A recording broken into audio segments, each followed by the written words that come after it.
right, for this next video, I'm going to do a master key self-defense technique called thundering hammers. It's also contained in long form 4. Thundering hammers works for a step through right punch and is related to techniques like dance of death, where I hit low. Thundering hammers, of course, we hit midsection, and then sleeper we hit up high. I'm going to really break this technique down and throw the extension, and I'm going to add in a little bit of maybe extra stuff that I think might enhance the technique in terms of its logic, its function, and its practicality, okay? So I'm going to do this on this angle. I could about say here that. So the attack is a step through straight right, okay? A little bit traditional, but I'll deal with that after. So I'm going to step just slightly off 12 to about 11 and do my thrusting inward block. Now we have a rule, on the outside of the arm, we cancel the width. Okay, that is Matt's ability to hit with his other arm in this case.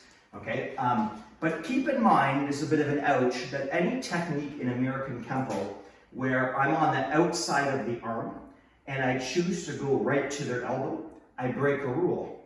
And the rule break is never pass up a body joint without checking. So for instance, I'll just make one up. If I do backbreaker, I don't go right to his elbow.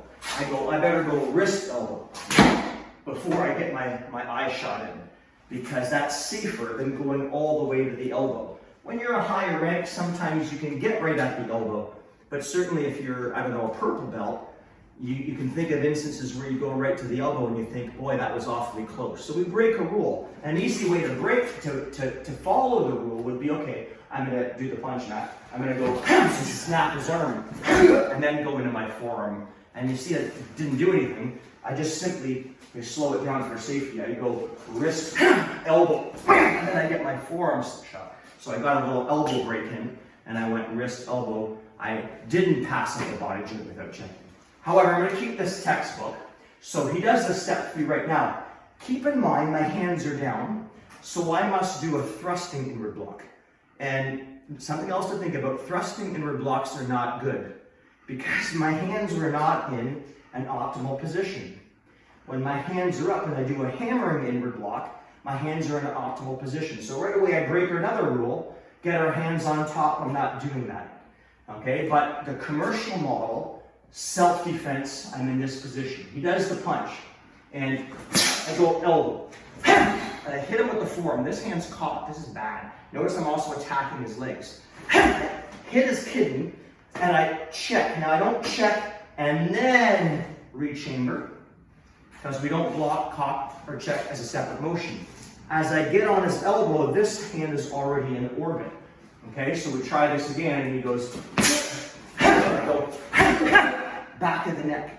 Now I'm going to show you textbook, and I'm going to show you how I like to do it a little different. Textbook is, in fact, for the extension, I'll switch you around that. I'm going to step back and do a horizontal back knuckle. So maybe move a bit this way. Okay, so he does the punch. I get my straight. Back knuckle, I use thumb to his eye. I palm. Oh, that palm could also be to the shoulder. And this comes up, and then I would push-pull to get him around for my extension. The only thing about that, you guys, is start digging thumbs to the eye. When things are happening fast, it's a great way to break a thumb. So what I did, if you just watch, is I went back knuckle, thumb, push, and straight. But what I'm going to do is a rolling back knuckle, assuming that the opponent, it's really their only hope, turns their head back into me to re-engage in the fight. So it's probably a good angle, Matt. So he does the punch, hit. If he turns his head, that comes, and then the cloth does the push-pull, and I pull him back to my knee. So all I did is when the head came down, I rolled the back knuckle, not injuring my knuckles because I waited for that head to turn rather than assuming it was going to be there. Okay, so we try this again. He does the punch. His head turns, roll.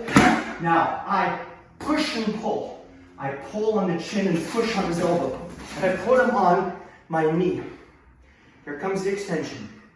I let go with the right, hammer the chest. And then I roll the forearm as my knee hits the back of his neck or his back, and I let him fall.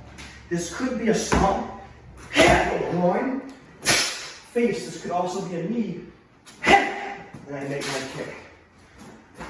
So maybe we'll try that. You won't see all the angles. We'll try it on this angle. So he does the punch. Look how I'm checking at his elbow. A lot of people will do this where they hammer the back of the neck, swing your arm in, same arm. Very easy.